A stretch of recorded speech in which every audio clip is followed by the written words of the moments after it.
Vamos dar início então ao nosso estudo dos métodos dos mínimos quadrados.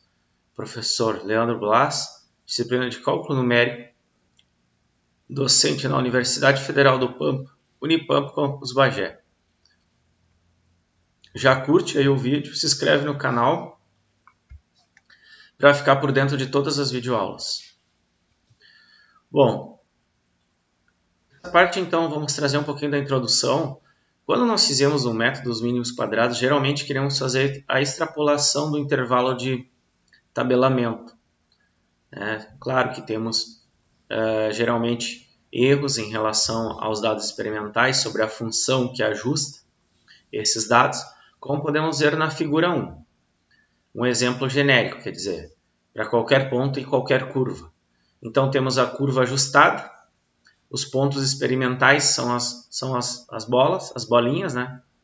E temos a barra de erro. Então a curva sobre os pontos tem erros, né? E aí temos a curva extrapolada, quer dizer, calculamos outros valores além desses através da nossa curva. Bom, temos vários exemplos de diagramas de pontos, né? Então eu trouxe uma parábola, uma reta, uma curva. E temos então 3 métodos de mínimos quadrados para estudar. Vamos dar ênfase ao método linear nesta videoaula. Bom, equação linear, y igual a b0 mais b1x, então queremos determinar quem é b0, quem é b1, mais o erro. Então o erro vai ser calculado através dos desvios dos erros ou através do coeficiente de correlação ou determinação.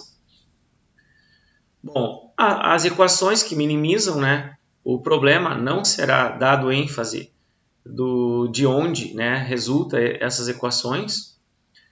Apenas a gente vai trabalhar com a resolução de exercício e a aplicação do método.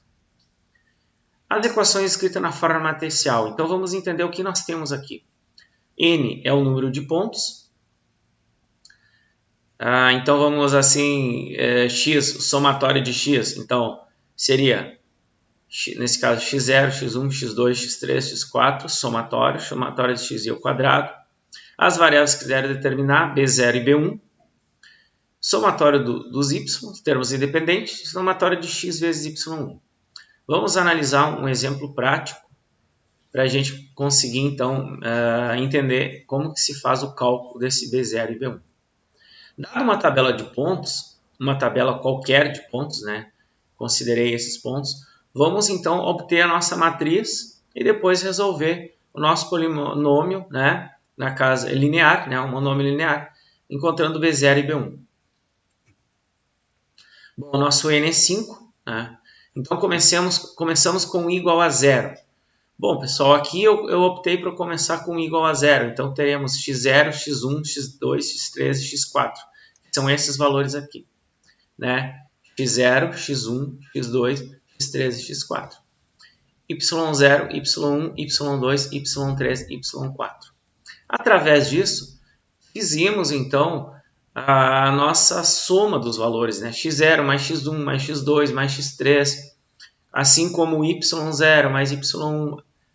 Aqui também, ó, x0 ao quadrado mais x1 ao quadrado mais x2, resultando então nesses valores. Após calcular os coeficientes, eu tenho a minha matriz, posso resolver o sistema linear através de eliminação de Gauss ou fazendo isolamento de variável, porque nós temos um sistema 2×2.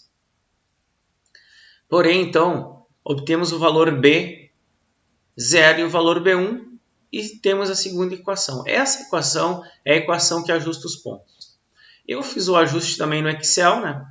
Como vocês podem confirmar, o ajuste, então, os pontos, fiz a somatória dos valores e olha a reta ajustada, então, 0,5162, 2,42, né?